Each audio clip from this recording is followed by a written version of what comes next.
Hi guys, we're here to talk about the kind of early Earth, and in particular, we're going to talk about the Hadean and Archean eons. So let's share screens here, and then we can get started. Okay. Actually, I want to start back before here. Okay.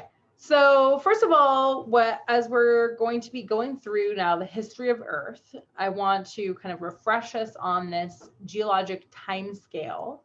And we've mentioned this before, but as a reminder, basically there's these different kinds of ways that we can distinguish units of time. And first of all, there are these really broad, long periods, like a billion years or longer periods of time called eons. And there's 4 of them. The first one, the Hadean, is actually sort of an unofficial eon, but it's referred to, and we're going to talk about it. So there's the Hadean, then there's the Archean eon that goes from about 4 billion years to 2.5 billion years. So that's a 1.5 billion year portion of the Earth's history. The Hadean I skipped over is about a 500 million year period of the Earth's history. That's from the very beginning of the Earth to the beginning of the Archean. Then there's the Proterozoic, which is almost a 2 billion year stretch of the Earth's history. And then there's the Phanerozoic eon, which is broken down then into eras and into periods and into epochs. And we're going to get into all the nitty-gritty details about that stuff as we move kind of forward into the more recent history of the Earth. But often when you look at the kind of layout of the history of Earth, there's a focus on these most recent parts of the Earth. And so it seems like this might be a long time compared to these older areas that are often kind of scrunched together at the bottom of some sort of geologic timescale. But in fact, if we look at a more kind of scaled approach to thinking about time, and this is kind of a circle that you can imagine representing like a 24-hour clock or a 12-hour clock. In this case, the Hadean, the Archean, and the Proterozoic together, those 3 eons actually represent over 80% of Earth's history. And so on a 24-hour clock, that's about 21 hours of the 24 hours. And all these other things that come after, all the dinosaurs and humans and saber-toothed tigers and things that you may have, Pangea, things like that, are in this much more recent history portion of Earth. So this whole period, not an official period, but this whole time on Earth that comprises these 3 eons, the Hadean, Archean, and Proterozoic, makes up most of the Earth's history, about 4 billion of the 4.6 billion year history of the Earth. And all of it is referred to as the Precambrian because the next eon, the Phanerozoic eon, starts with a period that's called the Cambrian. So the beginning of this next eon, the last eon that we are currently living in, which is also happens to be the beginning of the Paleozoic era, which also happens to be the beginning of the Cambrian period, is this kind of marking point about 541 or 542 million years ago, and everything that came before it is referred to as the Precambrian. So we're going to be talking about the Precambrian right now. And again, this is just another kind of view of the different kinds of things that were going on during this period of the Earth's history. Okay, so I guess this is another example of how we might view Precambrian versus more recent rocks. This happens to be a picture of the Grand Canyon. And so we have these older basement rocks, the Vishnu schists, that are these big metamorphic rocks that form the kind of lower platform of the Southwest and of this area that is exposed through the Grand Canyon. And then on top of it, we have Tapete sandstone, which is a Cambrian formation. And then there's lots of other younger formations that have been stacked on top of it. And then we've talked about unconformities. There's an unconformity at the contact between the Precambrian and the Cambrian rocks. And these older rocks, as we'll learn, there's a lot fewer of them exposed. First of all, we know a lot less about them. They're a little bit harder to date because a lot of them are metamorphosed, and sometimes the heat associated with that metamorphic process can kind of reset the radiometric clocks that we talked about. They lack fossils. There's not a lot of multicellular fossils that exist kind of in the Precambrian time. So there's not as many index fossils to help us kind of pinpoint the times that these different rocks may have formed. And so we just have a lot less information about what was going on in the Precambrian. But despite how long ago it was and how much limited evidence we have, it's pretty impressive what scientists have been able to figure out about what was likely going on during that period. And so that's some of what we're going to be talking about. So yeah, the Precambrian period, pre-551 million years ago, as we'll talk about as we go through it. There's some people that kind of consider some of the last million years or so before the beginning of the Cambrian, which is referred to as the Ediacaran time, to kind of be more in line with what was going on in the Cambrian period, but we'll talk more about that later. Okay, so the Hadean Earth is the very beginning, the first eon of this Earth's history. So from the beginning of Earth, which is about 4.5 or 4.6 billion years ago, kind of halfway in between there, to about, sometimes you'll see 4, sometimes you'll see 3.9 GA. And remember, GA stands for giga annum, or billion years. So that's about 4.5 to around 4 billion years. And this is, this eon is characterized by the lack of stable crustal pieces that we think probably did not really occur in the conditions of the early Earth. And we're going to talk more about what those conditions were in a minute. And as a result of the pretty limited presence of stable crustal pieces, there's not a lot of rock record that exists from that period of time. We certainly have minerals that have existed from that period of time. They don't exist in the original rocks in which they would have formed, but they exist in kind of detrital sedimentary rocks. And so the little zircon fragments that would have existed when they originally formed over 4.4 billion years ago have been kind of moved around and then lithified into different sandstones at this point, which is where they occur today. So we definitely have mineral evidence from this period of time. And there's a little bit of controversy about how old the oldest rocks are. There's some scientists and some geologists that think probably the oldest rocks are these rocks that are in Canada that are gneiss rocks, which you might remember are metamorphic rocks. And in this case, they're kind of metamorphosed granitic rocks. And then there's some other thought that there might be some even older kind of greenstone belt rocks. We'll talk about more what that means, that maybe date kind of earlier into the Hadean, all the way to about 4.2 billion years old. So there's the jury's still a little bit out on that one, but we certainly have probably some minimal evidence of rocks that would have existed from the Hadean, and not much, because a lot of them would have been destroyed, and probably we wouldn't have had as many solid rocks to start out with as we have on the Earth today. So anyway, here's some examples of some of these very old rocks that exist. And then here's a picture of this zircon mineral. Okay, so what would the Earth have been like? Well, first of all, the Earth was forming during the Hadean. And so we didn't talk a lot about how the Earth formed in this class, but we did mention how it was accreted from lots of other materials in the Earth. So through kind of gravitational accretion, all this material was colliding together and then being joined into a larger mass. We talked about the fact that the Earth was very, very hot.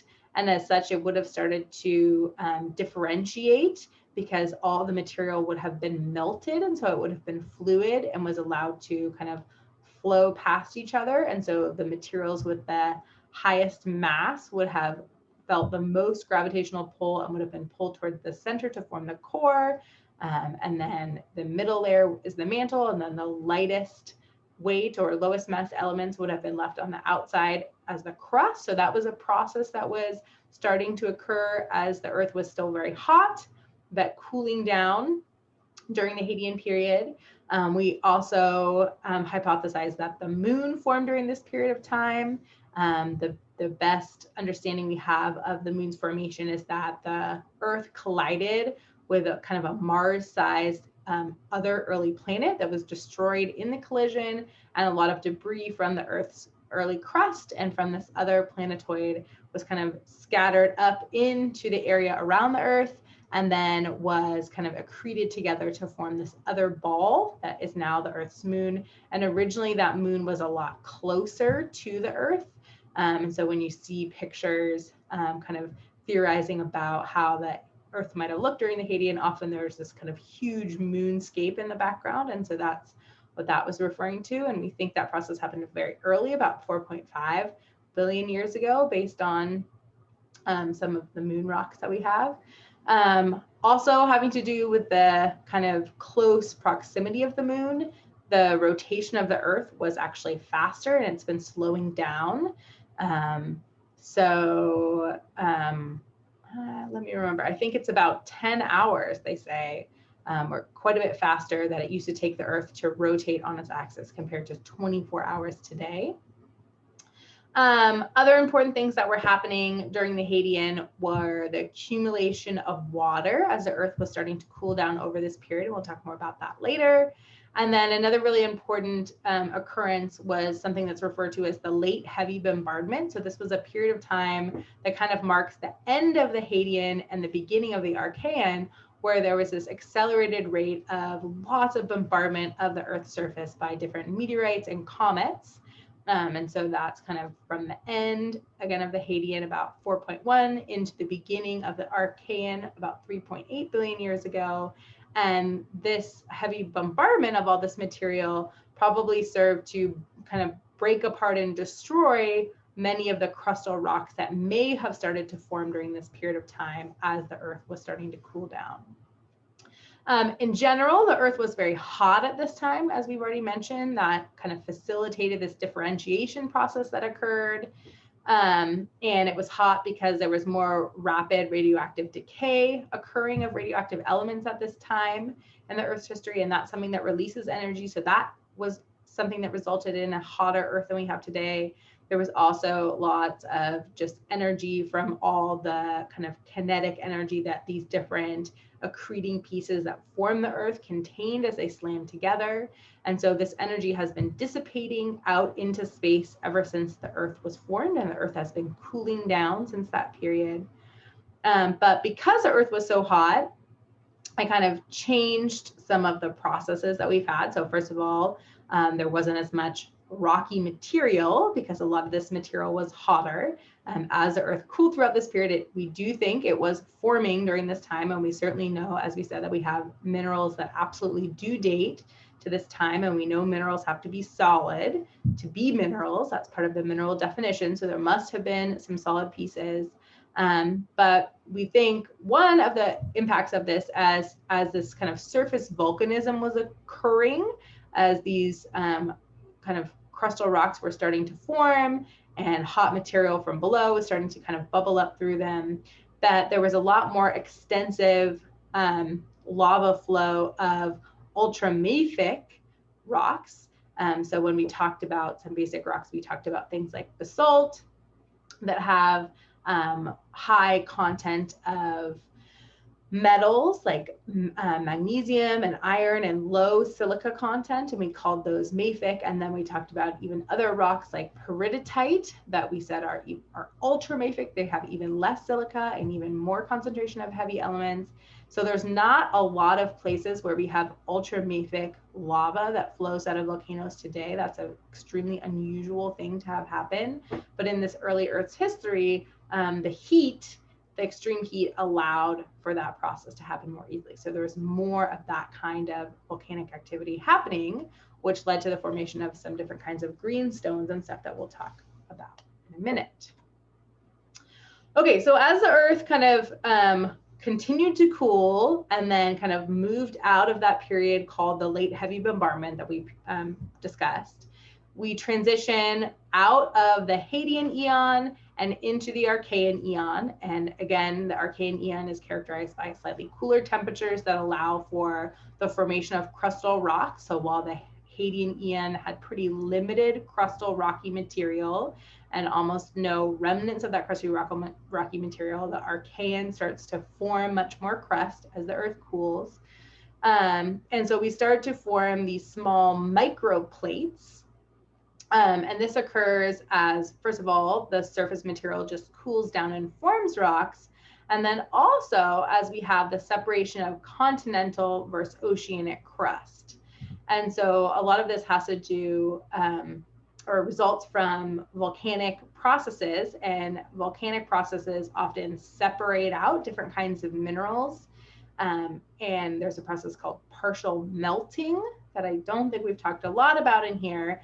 But the idea with partial melting is that as rocks melt under volcanic vents, the more silica-rich rock minerals have a lower melting point, so they can actually melt first. And then they start to kind of come up as magma and eventually lava to the surface before the more metal-rich, more mafic minerals do, or more silica-poor minerals do. And so as a result, out of volcanic vents, we start to have this concentration of more silica-rich material that ultimately led to the formation of the oceanic crusts. So these volcanic vents were actually starting to kind of concentrate these little pockets of silica-rich material that led to the formation of islands and island arcs that formed kind of these small original microplates that eventually led to something called cratons that we'll talk more about it in a minute.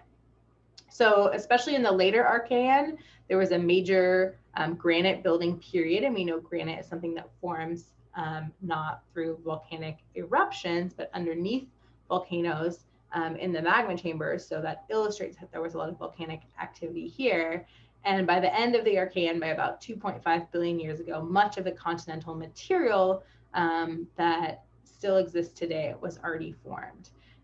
So here is a picture of some kind of shallow oceans and a lot of volcanic activity, which is what we think the kind of Archean period likely looked like. There would have been much less continental material than we have today. That's something that has been continuing to build over time, over Earth's history. And so here's a present day picture of kind of the oceans and then the continents. And then here's kind of a conceptual idea of green being the oceans, and then these orange areas being kind of early continents. And then in addition, you can see that these orange areas are shown by high concentrations of more mafic rocks. And we said these eruptions of mafic lavas was much more common when it was hotter. And then we can see at the center of these kind of mini micro plate areas, there starts to be a concentration of this felsic material through kind of the remelting of mafic rocks, continually kind of concentrating silica. And then that's kind of how we form the, again, continental kind of masses that we have today. And so you can see here, these continents are shown in white, illustrating that they're primarily made up of felsic material today. Okay, so the rocks that kind of date to the earliest dates that we have for rocks, which is around 4 billion years ago, or approaching 4 billion years ago, there's kind of two main types of rocks. There are rocks that primarily made up the ancient oceans, which are these greenstone belt above, and they form from basalts and comatites, which are kind of like ultramafic versions of basalts that aren't common on the Earth today, that are very rare and don't really exist on the Earth today, again, because the Earth is not as hot as it used to be. So here's some images of these kind of like metamorphosed ancient basalts that are called these greenstones. There's things called ophiolites, which are these kind of like pillow basalts that form out on mid-ocean ridges. We talked about those when we talked about plate tectonics. They get kind of shoved up on the top of plate boundaries along subduction zones. And so some of these kind of metamorphosed like ophiolites would be examples of the kind of greenstone belts that might exist, that would have existed and that we can see today. And then on the areas that represented these ancient continents, we probably would have had a lot of gneiss belts. Remember, there's a G-N-E-I-S-S is pronounced gneiss. And these are primarily different kinds of metamorphosed granitic rocks that would have kind of formed from these cooling magma chambers in these ancient volcanic vents. In general, The rocks of this time are highly deformed. They're deeply metamorphosed. They lack identifiable fossils, and they're intruded by more modern granites. They're faulted, they're moved, they're translated, they're rotated. And so, of course, it's a little bit more difficult to kind of interpret and date them than with more modern rocks, as we already mentioned. But certainly we know that these two categories of these greenstone belts, and then the actually much more common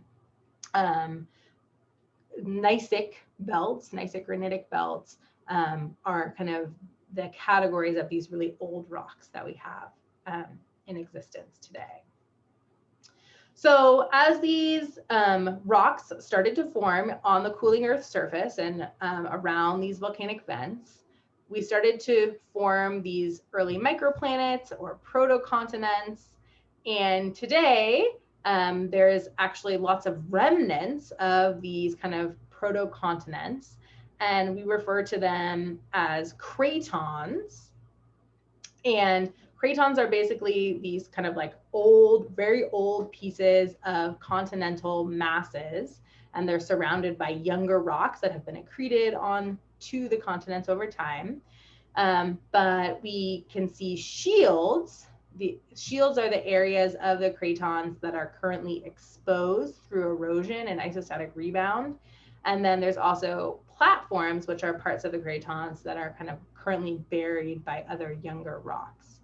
But there are certainly places where these really old kind of craton pieces are exposed. And one of those places is in a large portion of Canada. So you may have heard of something called the Canadian Shield before. And this is this large exposure of these really old kind of rocks that represent these old protocontinents. So it's in areas of Canada and also areas of that kind of like northeastern United States and the kind of lake states region. And then there's other places in like Eastern Europe, in South Africa, where these really old protocontinents exist and are exposed in these shield formations. So that's what a craton is.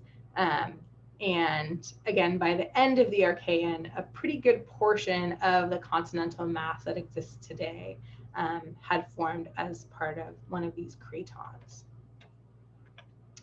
Okay, so how do we get a bunch of different volcanoes and cooling rocks around the surface to form a craton?